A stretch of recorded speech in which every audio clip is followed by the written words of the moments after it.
우리가 이렇게 쉽게 찾을 수 있다면 저는 다른 사람도 당연히 쉽게 찾을 수 있다고 생각을 하고, 그렇다면 그게 더 이상은 유망 투자처가 아니라고 생각을 하거든요. 안녕하세요. 세비티입니다. 오늘 저는 평범한 사람이 부동산 투자에서 이길 수 있는 방법이라는 주제로 여러분에게 말씀을 드리려고 합니다.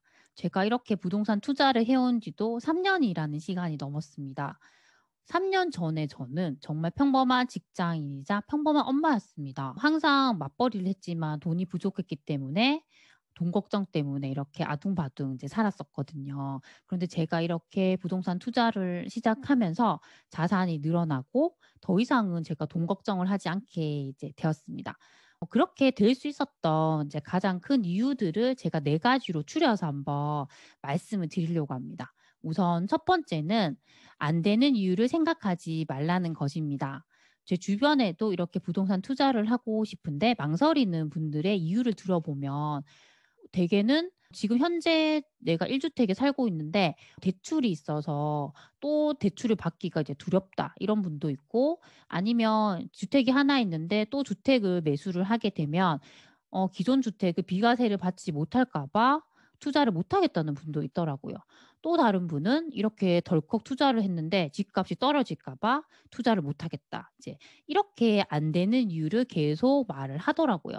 그런데 내가 이렇게 된다고 생각을 해도 부동산 투자가 어려운데 안 되는 이유만 계속 이렇게 생각을 하면 절대로 투자를 할 수가 없더라고요. 그래서 저는 이왕이면은 이렇게 생각을 할 때 좀 더 좋은 방향으로 생각을 하는 게 훨씬 좋았습니다. 저도 이렇게 첫 투자를 하고 나서 정말 걱정을 많이 했거든요. 그래서 정말 잠도 잘 자지 못하고 그렇게 시간을 보냈습니다. 그런데 이렇게 시간을 보내다 보니 저한테 정말 득이 될 게 하나도 없다는 생각이 들더라고요. 그러면서 이렇게 이제 마음을 먹기로 했습니다. '이 투자가 정말 잘못되면 그냥 그 집에 들어가서 살자.'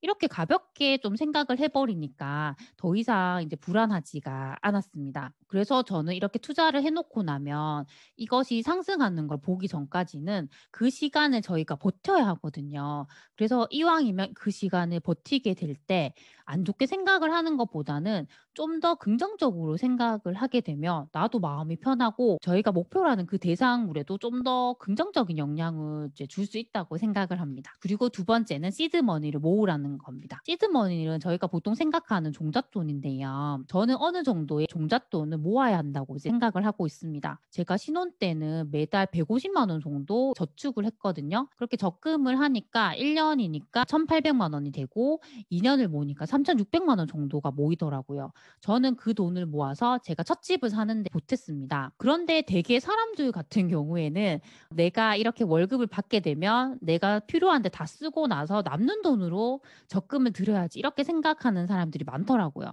그런데 되게 그렇게 생각하는 분들이 적금을 못 넣는 경우가 진짜 많았습니다. 저는 그래서 강제적으로 적금을 하는 게 정말 필요하다고 생각을 합니다. 저희가 정기 적금을 들게 되면 목표로 하는 이제 금액을 설정을 하게 되잖아요. 그때 내가 생각하는 금액을 정하고 월급이 들어오면 가장 먼저 그 적금액부터 자동 이체를 이렇게 시킵니다. 그리고 남는 돈으로 내가 이렇게 생활을 하게 되면 매달 꼭 이렇게 적금을 빠뜨리지 않고 넣게 되더라고요. 그리고 세 번째는 레버리지를 일으키라는 건데요.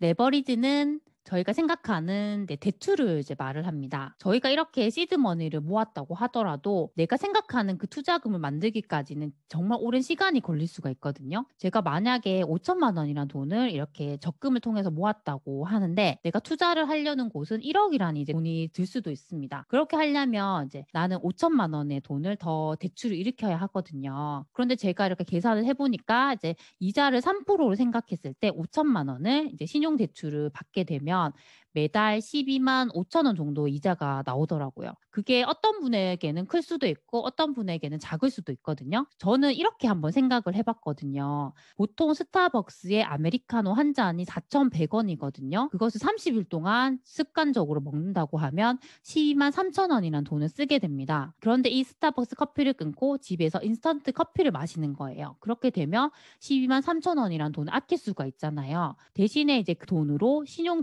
대출의 이자를 내면 됩니다. 이렇게 생각하면 좀 더 가볍게 대출을 받아들일 수가 있더라고요. 그렇게 해서 이 시드 머니로 모은 돈과 대출을 일으켜서 모은 돈을 합치게 되면 정말 1억이라는 돈을 만들 수가 있습니다.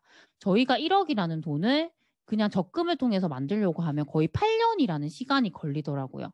그렇게 되면 8년이라는 시간 동안 정말 투자를 하지도 못하고 자산을 늘릴 수도 없잖아요. 그래서 저는 이런 방법을 활용하셨으면 좋겠습니다. 그리고 마지막으로 네 번째는 결국은 희생을 하라는 것입니다. 제가 가장 중요하게 생각했던 부분이 이 희생이라는 부분인데요. 저희가 앞서 말씀드렸듯이 긍정적으로 생각하는 것도 좋고 강제 저축과 레버리지를 활용하는 것도 정말 중요합니다. 하지만 이것보다 더 선행이 돼야 하는 것이 저는 희생이라고 생각을 합니다.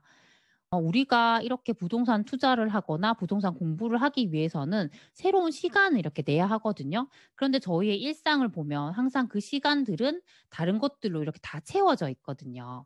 그래서 새로운 시간을 이렇게 내기 위해서는 기존에 해왔던 것을 못하게 되잖아요. 저는 그게 희생이라고 생각을 하거든요. 보통 직장인들 같은 경우는 퇴근을 하고 집으로 돌아오면 너무 피곤하기 때문에 그런 스트레스를 풀기 위해서 좋아하는 예능을 볼 수도 있고 맥주를 한 잔 할 수도 있잖아요. 그리고 친구들을 만날 수도 있고 영화를 보거나 게임을 하면서 이렇게 시간을 보낼 수도 있습니다. 하지만 저희가 이렇게 부동산 투자를 하기로 결심을 했다면 그런 것들을 어느 정도 포기를 해야 되더라고요. 저도 예전에는 드라마도 좋아하고 영화도 좋아하고 친구들 만나서 이렇게 수다 떠는 것도 되게 좋아했었거든요. 그런데 제가 이렇게 부동산 투자를 결심하게 되면서 정말 가장 중요했던 것이 시간 확보에 대한 부분이었거든요. 그래서 저는 지금은 친구도 만나지 않고 드라마를 보지도 않고 술을 마시지도 않습니다. 대신에 그 모든 시간을 제가 이렇게 부동산 공부를 하고 투자를 하는 데 쏟고 있습니다.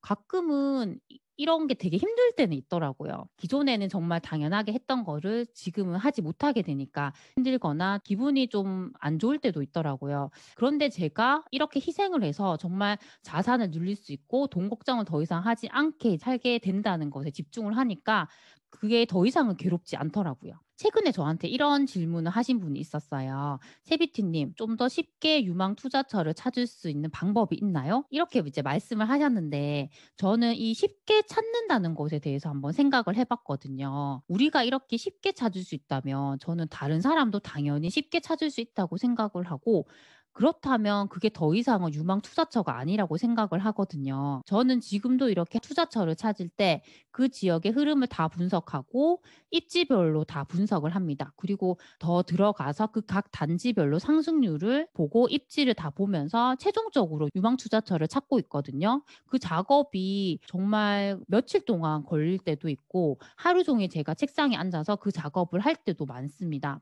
하지만 이렇게 힘든 작업을 했는데 제가 최종적으로 정말 저평가되고 유망한 투자처를 찾게 됐을 때는 거기서부터 오는 성취감이 정말 크더라고요. 그래서 저는 이렇게 쉽게 뭔가를 얻으려고 하기보다는 내가 이렇게 힘들게 어렵게 할수록 더 좋은 투자처를 발견할 수 있다고 생각을 하거든요. 그게 또 어떻게 보면 나를 더 희생하는 거일 수도 있거든요. 오늘은 이렇게 평범한 사람이 부동산 투자에서 이길 수 있는 방법에 대해서 제가 생각하는 것들을 말씀을 드렸습니다. 제가 이렇게 말씀드린 거 외에도 많은 것들이 있겠지만 저는 가장 중요한 것이 이 희생이라고 생각을 합니다. 내가 지금은 이만큼 포기해야 하지만 나중에 내가 이렇게 노력을 한 만큼 더 많은 성과가 온다고 저는 항상 생각을 하거든요. 그래서 이 영상을 보시는 분들도 꼭 그렇게 생각을 하시고 성공적인 투자를 하셨으면 좋겠습니다. 항상 영상을 시청해 주셔서 정말 감사합니다. 그럼 다음 시간에 만나요. 안녕.